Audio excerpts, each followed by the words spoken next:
Terima kasih Bu Desi, puji-pujiannya. Kita akan lanjutkan mendengarkan renungan firman Tuhan. Untuk para lektor bisa mempersiapkan diri. Ratapan pasal 3 ayat 1 sampai 20, 22 Ibu Neliana. Ratapan 3 ayat 23 sampai 44 Ibu Sarma. Ratapan pasal 3 ayat 45 sampai 66 Ibu Cinta. Ibrani pasal 13 ayat 1 sampai selesai Saudari Naomi. Kita sebelumnya akan berdoa untuk firman Tuhan. Silakan Ibu Santi berdoa untuk firman Tuhan. Baik, mari kita berdoa. Bapa di sorga, kiranya puji-pujian yang kami naikkan dapat menyenangkan hatimu, dan kami siapkan hati kami Tuhan untuk mendengarkan firman-Mu. Kiranya firman-Mu menjadi rema dalam kehidupan kami sehari-hari. Berarti hamba-Mu Pastor Fauzan yang akan menyampaikan firman-Mu, berikan hikmat untuk cakap mengajari kami, dan berkati kami semua yang mendengarkan firman-Mu. Pagi ini semua diberkati, dipulihkan, disembuhkan. Di dalam nama Tuhan Yesus, haleluya, amin. Amin, terima kasih Ibu Santi. Silakan Ibu Neliana. Baik, terima kasih Pak Apeng. Salam Pak Apeng. Shalom. Salam Pastor Paul, Bu Ana, Mbak Desi. Salam Bapak Ibu semua yang hadir di Zoom dan di YouTube.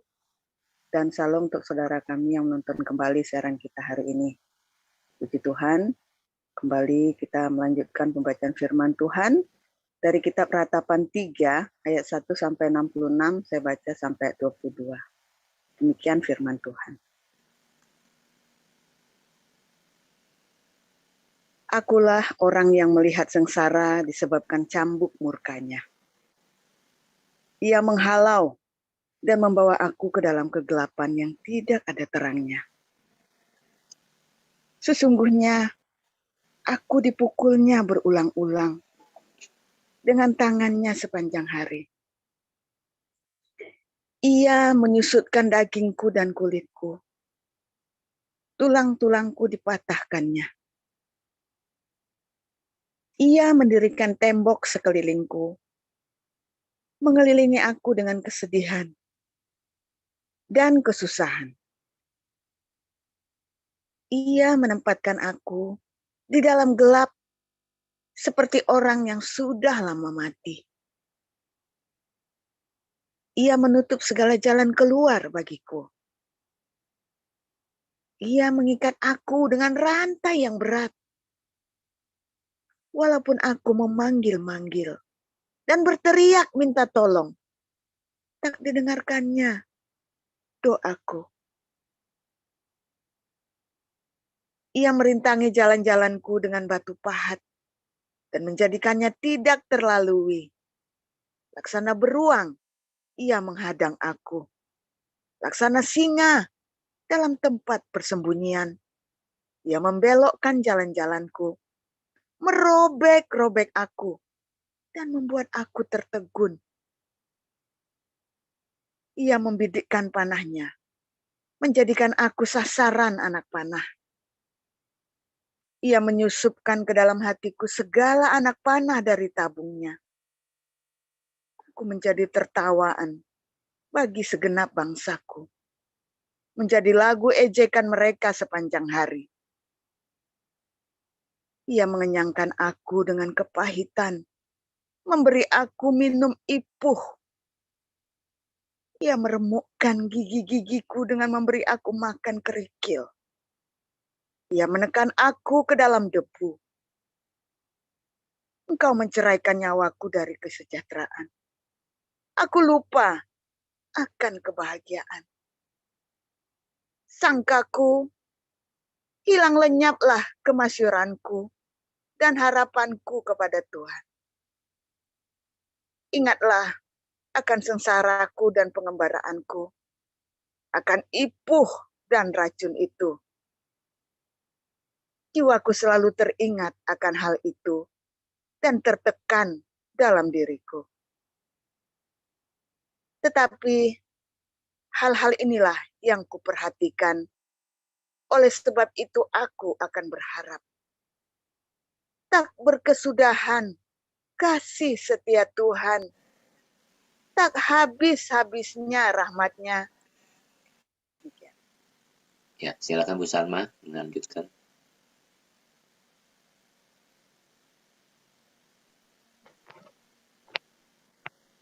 Baik, saya akan melanjutkan yang berikutnya.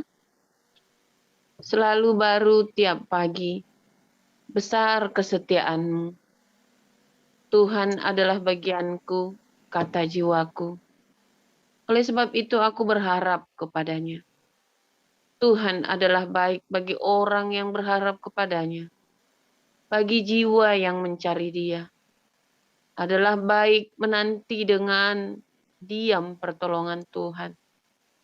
Adalah baik bagi seorang pria memikul kuk pada masa mudanya. Biarlah ia duduk sendirian dan berdiam diri kalau Tuhan membebankannya. Biarlah ia merebahkan diri dengan mukanya dalam debu, mungkin ada harapan. Biarlah ia memberikan pipi kepada yang menamparnya. Biarlah ia kenyang dengan cercaan.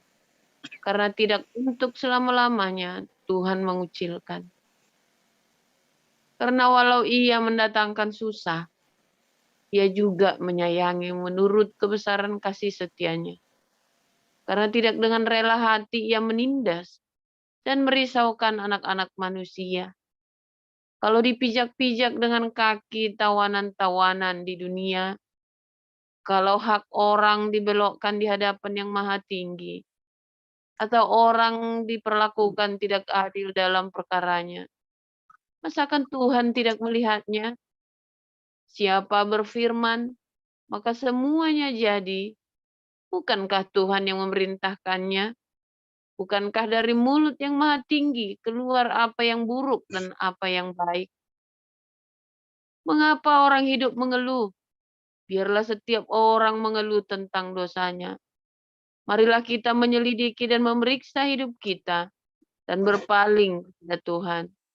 Marilah kita mengangkat hati dan tangan kita kepada Allah di surga.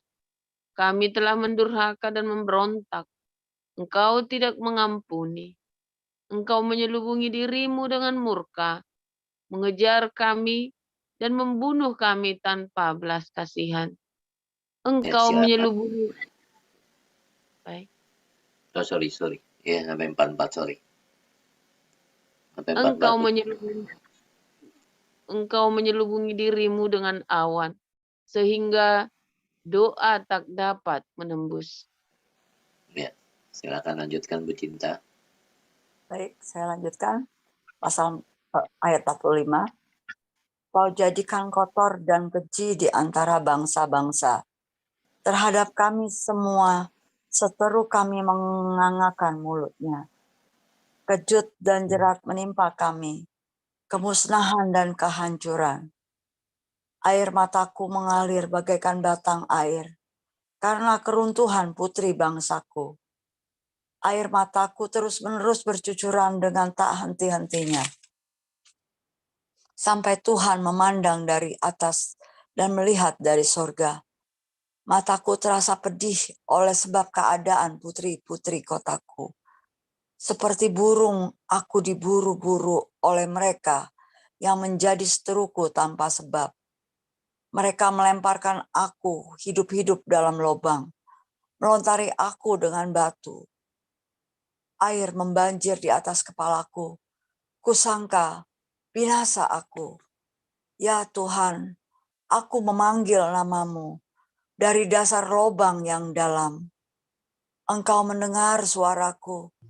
Janganlah kau tutupi telingamu terhadap kesahku dan teriak tolongku. Engkau dekat tak kala aku memanggilmu. Engkau berfirman, jangan takut. Ya Tuhan, Engkau telah memperjuangkan perkaraku. Engkau telah menyelamatkan hidupku. Engkau telah melihat ketidakadilan terhadap aku, ya Tuhan. Berikanlah keadilan. Engkau telah melihat segala dendam mereka, segala rancangan mereka terhadap aku. Engkau telah mendengar cercaan mereka, ya Tuhan, segala rancangan mereka terhadap aku. percakapan orang-orang yang melawan aku, dan rencana mereka terhadap aku sepanjang hari. Amatilah duduk bangun mereka, aku menjadi lagu ejekan mereka. Engkau akan mengadakan pembalasan terhadap mereka, ya Tuhan, menurut perbuatan tangan mereka. Engkau akan mengeraskan hati mereka, kiranya kutuk-Mu menimpa mereka. Engkau akan mengejar mereka dengan murka dan memunahkan mereka dari bawah langit, ya Tuhan. Demikian Ya, pembacaan. silakan Saudari Naomi.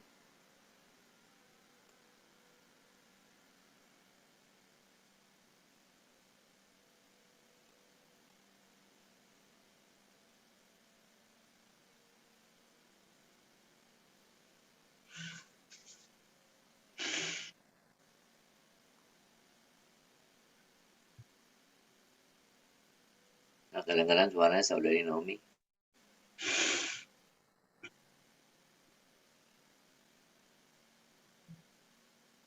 Sekarang bisa Ya, kadang-kadang.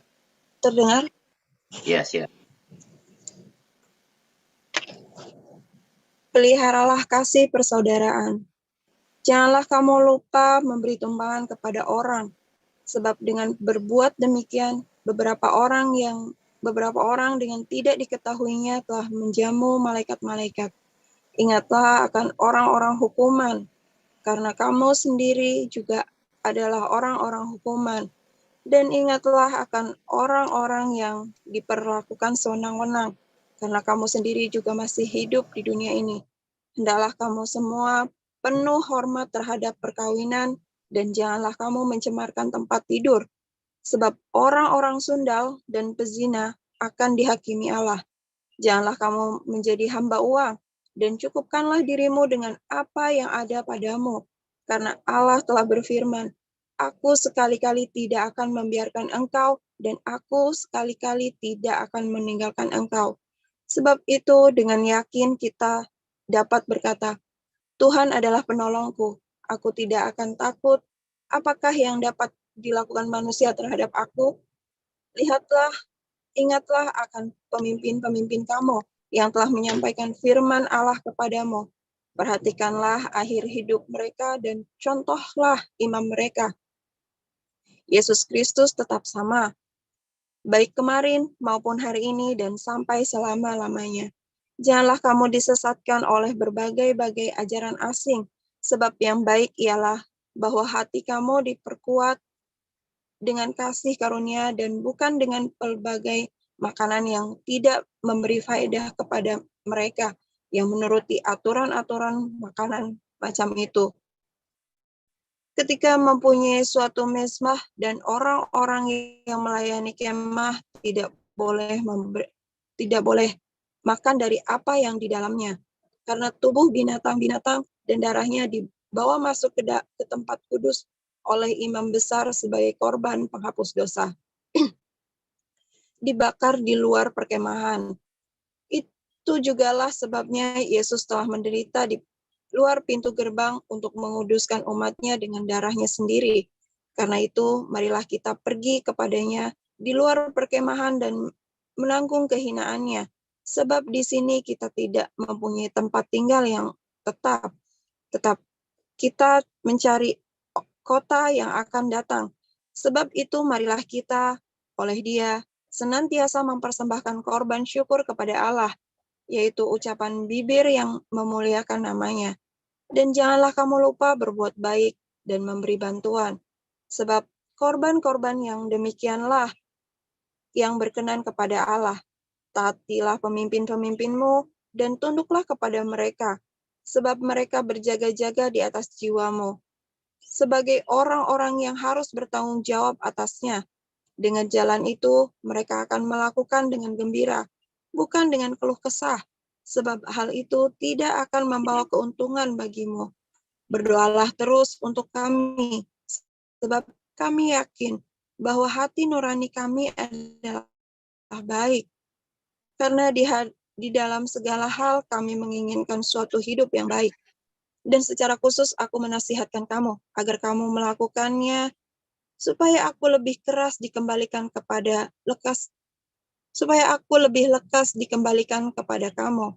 Maka Allah damai sejahtera yang oleh darah perjanjian yang kekal telah membawa kembali dari antara orang mati Gembala Agung segala domba, yaitu Yesus Tuhan kita.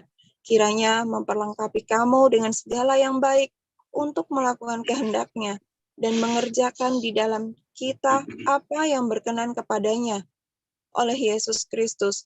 Bagi Dialah kemuliaan sampai selama-lamanya. Amin. Dan aku menasihatkan kamu, saudara-saudara, supaya kata-kata nasihat ini kamu sambut dengan rela hati. Sekalipun pendek saja suratku ini kepada kamu, ketahuilah bahwa Timotius, saudara kita, telah berangkat. Segera sesudah ia datang, aku akan mengunjungi kamu bersama-sama dengan dia. Sampaikanlah salam kepada semua pemimpin kamu dan orang kudus. Terimalah salam dari saudara-saudara di Italia. Kasih karunia menyertai kamu sekalian. Amin.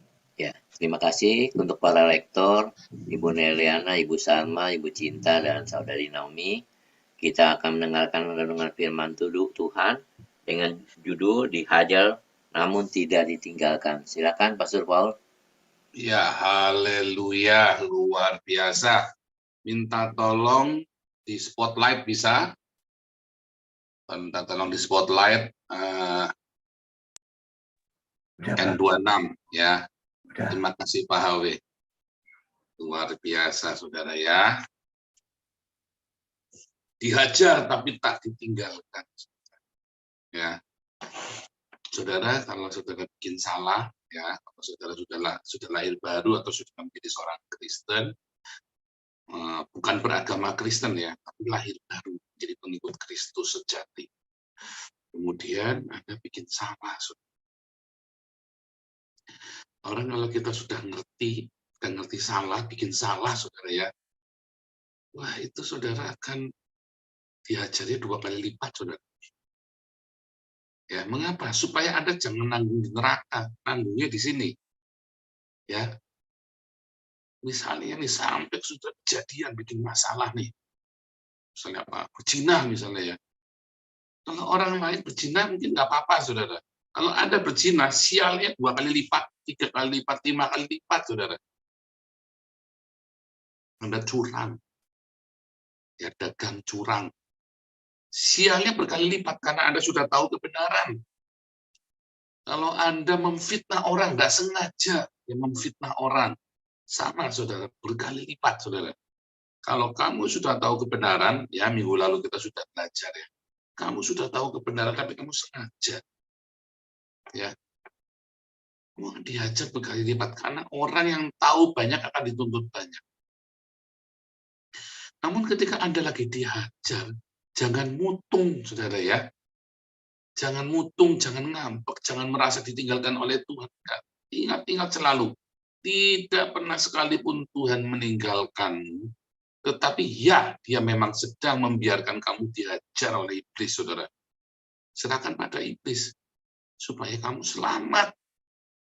Ya, kamu dihajar, disesat, saudara. Pencobaan itu datang dalam hidupmu bertubi-tubi. Kalau kamu melakukan hal yang amat sangat tidak baik, ya luar biasa, saudara, mengerikannya. Tapi jangan lupa, di tengah badai itu dia tidak pernah tinggalkan.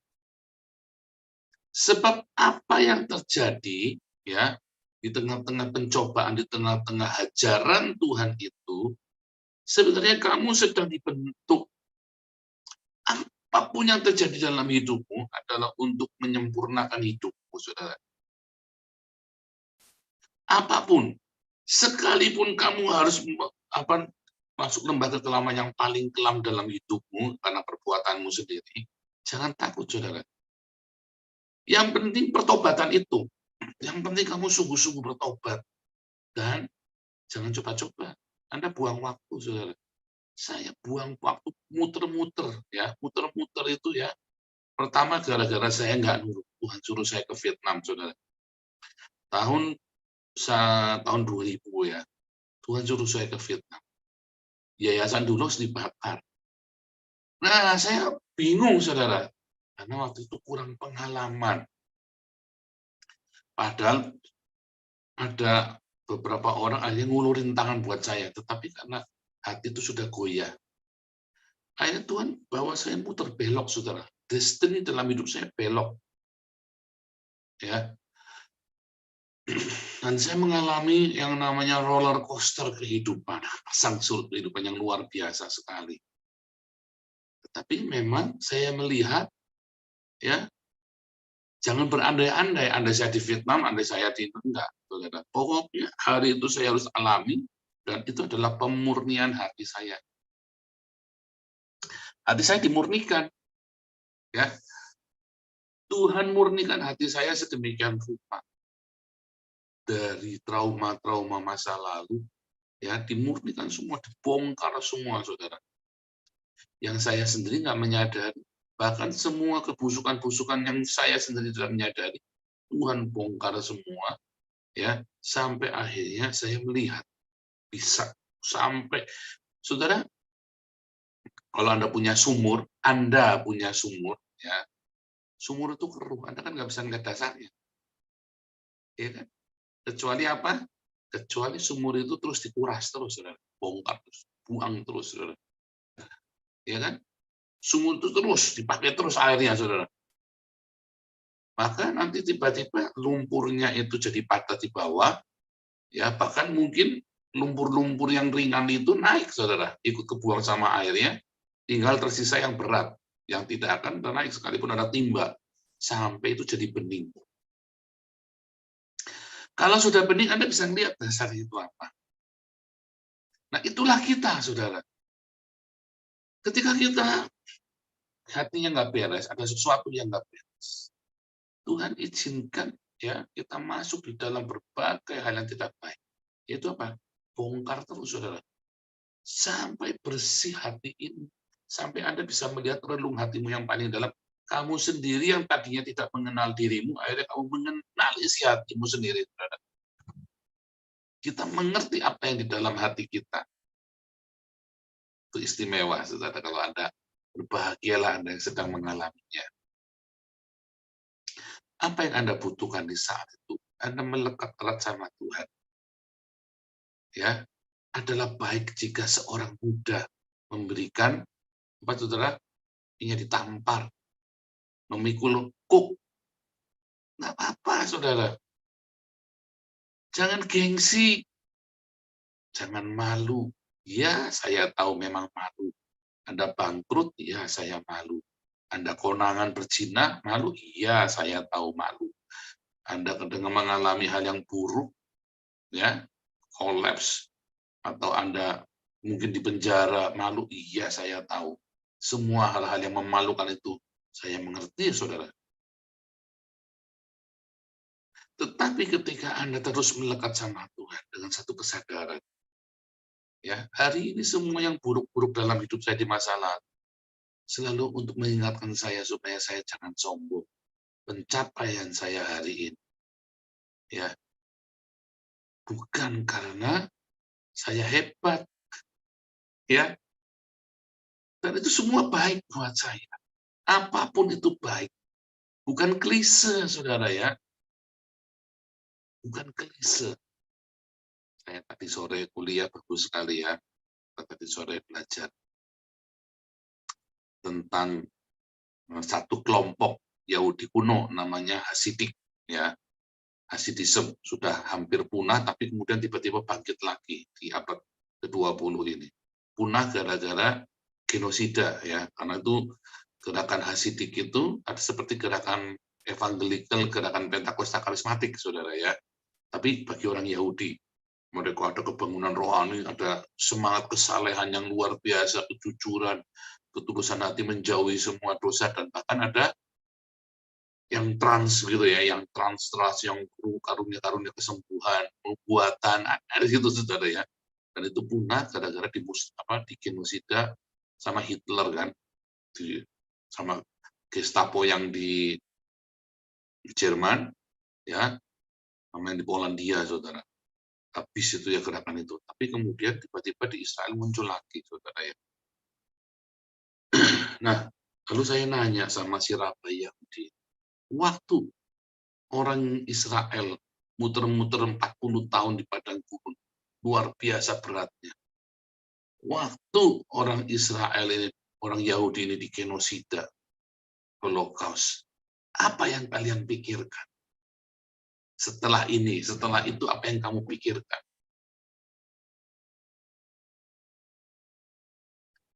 Itu pertanyaan yang simple, ya, tapi saudara tahu jawabannya mereka, saudara? Ya, we blame ourselves. Kita tidak menyalahkan orang lain, kita menyalah diri kita sendiri. Artinya bukan salah orang Babylon, saudara. Bukan salah orang Babel ketika kami dibuang. Bukan salah Mesir, bukan salah Babel. Bukan salah, siapa lagi, saudara? Salahnya orang Roma. Enggak. Salahnya Hitler, bukan. Salah kami sendiri. Ya kan? Ingat, saudara, pelajaran tentang konsekuensi. Apakah surga, apakah neraka? Itu konsekuensi kita sendiri, kita yang ciptakan sendiri, surgamu, nerakamu, saudara. Ya, dan mereka juga sama seperti itu, ya, saudara, ya. Dan namanya, ada satu tempat, ya, mereka sebut namanya dunia yang lebih bawah, the lower worlds dalam Kabbalah itu, ya, yang paling keempat. Ya, mirip-mirip, yaitu ya, proses kehidupanmu, api penyucian, bukan purgatori, ya, karena masih hidup orangnya. Itu akan membuat api penyucian di muka bumi ini, ya, akan memurnikan hidupmu sampai kamu dekat. Kalau hari ini orang-orang Yahudi punya negara Israel, negara yang paling dijaya di seluruh dunia. Hari ini, saudara, negara Israel itu negara paling dijaya di seluruh dunia. Karena ada penyucian selama 2000 tahun itu. Dan mereka tidak menyalahkan siapa-siapa. Mereka bilang, kami yang harus memurnikan diri kami sendiri. Nah, itu dengan Anda sama.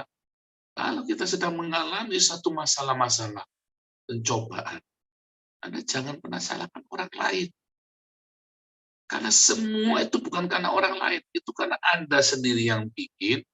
Ya, kalau Anda tidak serahkan kepada Tuhan, ya, maka itu akan menjadi kesialan dalam hidupmu.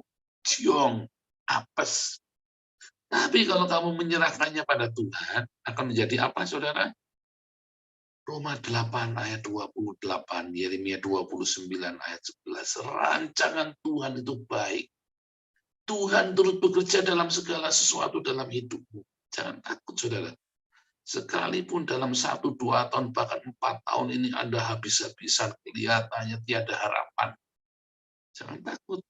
Pernikahanmu kelihatan, bahkan kamu, istrimu tidak respect lagi pada dirimu, atau bahkan anak-anakmu tidak respect lagi. Keluargamu tidak respect. Tapi kalau kamu melekat sama Tuhan, bukan aktif di gereja, salah. Apa itu melekat sama Tuhan, saudara? Melekat sama Tuhan itu Anda bertekun di dalam firman-Nya, lakukan di dalam cinta. Bukan aktif di gereja, salah.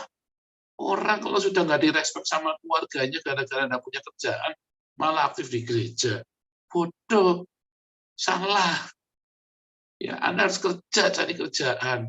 Tapi dalam pekerjaan itu Anda terus melakukan cinta. Itu apa? Diakonia, jangan lupa. Ya, karena semua hal tentang cinta itu dimulai dari sedekah. Ya, yang kedua, Anda terus bagaimana kita melekat sama Tuhan supaya kita nggak jauh dari Tuhan. Anda terus mengasihi musuh-musuhmu, mendoakan musuh-musuhmu.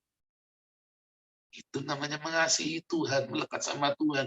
Iya Tuhan, orang boleh hina saya, orang boleh hancurkan saya tetap akan mengampuni karena saya melakukannya untukmu. Itu melekat sama Tuhan. Bukan Anda di kamar 4 jam menyembah Tuhan. Salah, saudara. Itu salah, itu bukan melekat sama Tuhan. Melekat sama Tuhan itu apa, saudara? Apapun yang kamu lakukan untuk orang yang paling hina dalam hidupmu, kamu untuk melakukannya untuk aku. Ya kan? Lalu bagaimana dengan berjam-jam di dalam meditasimu, saudara? Ya kan, ketika kita lagi capek hatimu, menyanyi muji Tuhan, ya, kau baca firman Tuhan hari-hari puasamu, itu namanya kita meditasi, ya. Dan di situ memang Tuhan hadir. Tetapi Tuhan lebih hadir lagi, yaitu ketika apa? Ketika dagingmu itu disembelih. Percuma ada doa sehari 4 jam, 8 jam, tapi masih senggol bacok. Umpama masa orang doa 4 jam sampai 8 jam, senggol bacok. Oh iya, contohnya saya, saudara. Ya kan? Dan banyak lagi, saudara. Dan banyak hamba-hamba Tuhan lagi. Anda jangan pikir jaminan doa 4 jam, 8 jam sehari itu berarti Anda makin suci. Enggak, saudara. Makin daging kamu ikhlas untuk disembelih, ya, karena dalam masa-masa pencobaan, masa-masa kamu dihajar oleh Tuhan, ya itulah saat-saatnya untuk apa? Untuk kita merendahkan diri kita. Ya, saat-saat kamu mengalami kesulitan, itulah saatnya Tuhan, ya Engkaulah bagianku, ya. Sekalipun hatiku dan dagingku, itu saudara. Anda melepaskan pengampunan terus, saudara. Lepaskan ampun-ampun kamu. Kalau Anda melewati masa-masa dikit-dikit tersinggung, dikit-dikit ngamukan, kapan kamu punya urapan, saudara? Kasih tahu ya, urapan itu bukan karena ada doa puasa. Bohong itu pendeta-pendeta itu. Ya, urapan itu datangnya ketika dagingmu itu disembelih, saudara. Ketika harga dirimu itu dihancurkan dan kamu ikhlas. Urapan datang. Urapan tidak datang dari doa puasa. Bohong itu pendeta-pendeta cerita. Yaitu pendeta-pendeta karismatik yang suka cepat ya. Urapan datang dari doa puasa. Nggak ada. Buah saya itu udah digeprek, saudara. Ya kan? Harus digeprek supaya minyaknya keluar. Harus dihancurkan. Itulah makna urapan. Anggur pun harus digeprek supaya anggur itu keluar airnya. Ya, daging itu harus disembelih. Atau jadi wangi. Ya, dan hadirat Tuhan turun. Karena wangi, ada korban daging yang disembelih. Ya, ingat-ingat itu, saudara. Tuhan tidak pernah tinggalkan, dia tunggu.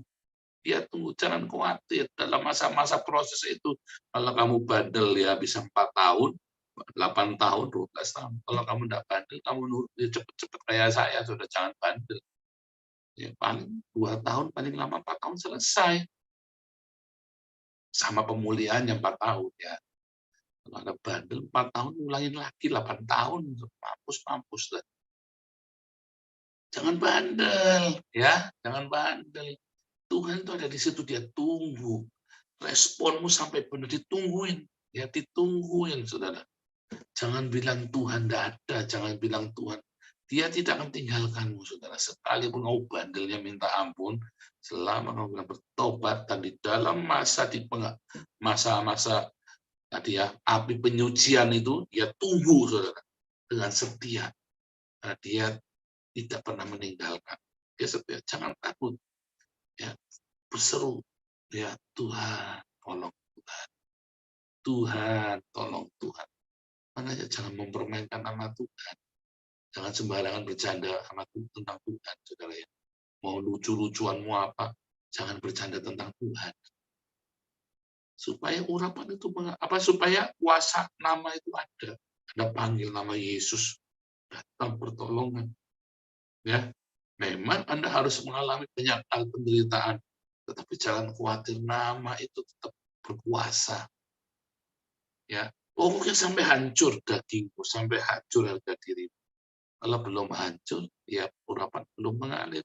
Begitu Anda keluar dari masa penghukuman itu, urapan itu lihat dahsyatnya minta ampun. Dahsyatnya minta ampun. Ya, udah fitnah masih ngamuk. Biasa aja, saudara. Pengurapan mengalir dari sana. Ya, jadi dihajar tapi nggak akan ditinggalkan. Justru di masa-masa itu. Dan Anda lihat ya, nanti orang-orang, Anda nggak usah menuntut balas. Nggak usah mengharapkan Tuhan nanti membalas, ngarep-ngarep, nggak usah. Anda akan lihat sendiri. Orang-orang yang ngerjain saudara ketika dalam masa proses yang Anda sudah bertobat, orang-orang itu masih ngerjain Anda. Ya, nggak akan luput dari penghukuman. Itu mah nggak usah diharap-harap, saudara. Nggak usah diharap-harap, dibiarin saja. Makanya diampunin saja, didoakan. supaya dia jangan ketika dia dihukum sama Tuhan balik karena dia kerjain Anda, biarlah hukuman itu membuat dia kembali bisa datang kepada Tuhan. Kalau dia Islam atau bukan orang percaya, biar dia mengenal Tuhan. Ya, saudara ya. Makanya dihajar, tapi nggak meninggalkan. Justru ketika Anda responnya benar, urapan itu, dia sediakan itu semua minyak urapan itu, saudara, bagimu. Dan setelah itu apa? Apapun yang kamu kerjakan itu berhasil. Karena kamu kenal hatinya. Daud itu dibilang sungguh hatinya melekat padaku, ya kemarin hari Minggu ya, sungguh hatinya melekat padaku. Dari mana, saudara? Setelah dia mengalami hancur hidupnya, saudara. Setelah hancur hidupnya, nah, kenapa hatinya melekat? Ya, Tuhan Yesus memberkati. Haleluya.